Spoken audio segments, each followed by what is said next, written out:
Sokorosy miaro amin'ny Kolotsoa de Valy hoe aza ampidirina amin'le resaka magoy politika fa aloha izy hanana ny principany, aloha izy hanana ny convictionny.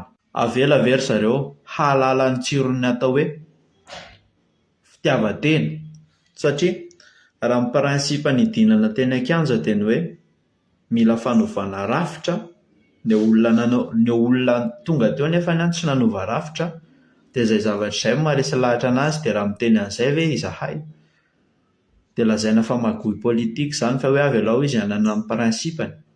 Fa rehefa inona izany vao misy ny tokony fandraisana andraikitra, avela ho toanareo ve izy? Zay ianareo vao tonga saina, zay vao nareo vao hiety hoe mety ny zavatra ataonay. Raha tadidiko tsara, Sokorosy zany niaraka tamin'ny le filoha le mampiomehy be teo aloha, dia avy eo taty aoriana vao tonga saina. Le mal est fait, le firenena efa latsaka anaty lavaka. Heureusement misaotra an'Andriamanitra ianao mba tonga saina hoe tsy izy ity olona ity. Dia izahay dia efa aty dia miteny hoe misaona hoe misy zavatra tsy mety, sao dia tsy tokony manohanohana be fahatany. Dia lazaina fa magoy politika ve zany sa hoe resaka hoe fanaratsiana sa hoe resaka hoe tirenena makaiza le olona? Ny ahy tsotra ihany. Androany tsika dia resaka ny atao hoe tsangakevitra fa tsy olona. Raha veriko ny tantara, niakatra teo amin'ny fitondrana izany kolonelina izany, milay rangahy zany, tsisy olona milay noho izany. Tadidiko tsara mihitsy izaho mbola latsaka, mbola naratra nandray pouvoir izy, izaho mbola any amin'ny hôpitaly ilay ry mandray pouvoir. Tena ohatran'ny hoe Andriamanitra latsaka tany mihitsy.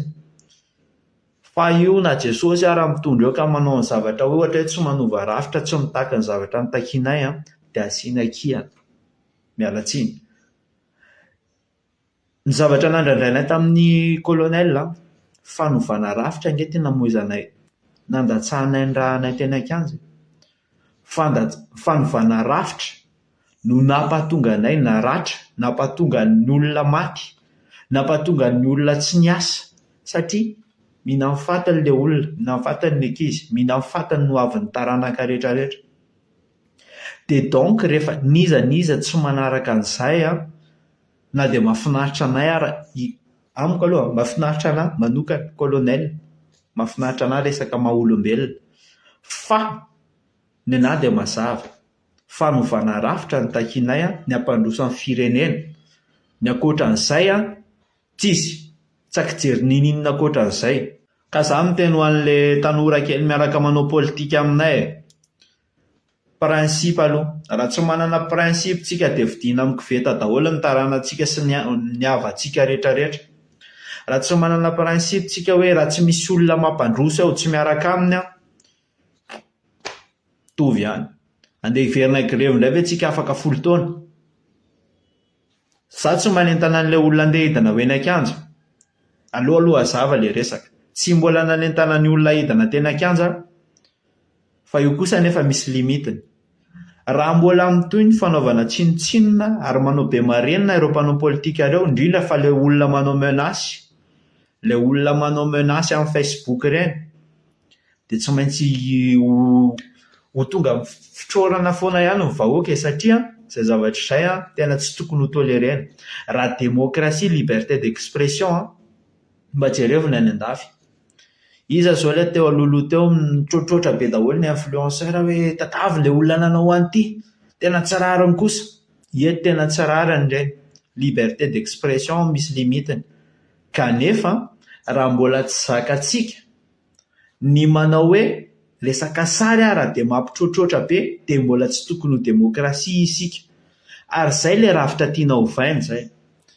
Rehefa tonga ilay olona intègre isika, tondra eo amin'ny fitondrana, hovaina ny rafitra. Izaho aloha mahita hoe tsika mety mbola tsy mahazaka demokrasia. Dia rehefa izay dia hovaina ilay izy, dia manaraka an'izay ny etika, manaraka an'izay ny rafitra rehetrarehetra eto Madagasikara. Fa ilay izy tenitenenina fotsiny hoe fanovana rafitra ny takianay, mbola veriko foana, dia fanavaozana ny tenenina. Inona ilay havaozana? Olona. Zavatra hita aloha dia tena olona ny havaozana amin'izao. Ka izay zavatra izay asiana fandinihana kely. Averiko ho an'ireo olona manohanohana fahatany ireo, normal ho an'ny zareo ilay manohanohana fahatany voalohany aloha satria noana raha mahita noana. Fa faharoa zareo nge presque nijanona ao tany an-trano ireny ilay olona nanaboka hoe politika tsy nanan-kanina io grevy ataon'ny olona sorona fahatany io dia rehefa niova nefa ilay zavatra avy eo dia zareo indray manatsatso alina. Any andafy ny tanora encouragen'ny olona tohanan'ireo zokila hoe ao nareo zao andronareo zao mahazo tory tanora eto Madagasikara ny tanora pepepona hoe elatsy mikatona loha malemy tsisy expérience ataon'ny olona tohatra fiakarana fa maninona raha mba tohanana izay ohatra toe-tsaina tsy mivoatra mihitsy izany. Ny any andafy izany miezaka izany hoe tohanana ny tanora satria androny ny eto Madagasikara abokaina ny tanora nefa ilay antitra tsisy ninina vitany. Ka zavatra ohatra izany ilaina fanavaozana. Dia jereo tsara iova zao ny Prime Ministre manara zavatra tsara tsika ary ao tsara ny tantara iza ny olona apetrany eo dia tonga dia manaova fanadihadiana hoe manahoana ity olona ity fa izahay dia tsy manohanohatra fahatany na tsy makamaka olona fahatany fa analizy foana mipetraka. Bogosy angezany any Rajoelina zany raha endrika ny jerena raha izy foana natao teo raha endrika ny jerena fa tsy ny zavatra hoentiny. Kolonelina zany ange olona mpiandry izay moa ilay zavatra mandeha. Fa raha ohatra hoe izay nijerevana ny fandrosoana amin'ny firenena sava efa milamina izany fa ny zavatra atao ny jerena. Hatramin'izao aloha tsy mazava hoe aiza ilay fanovana rafitra no takiana. Taile retsy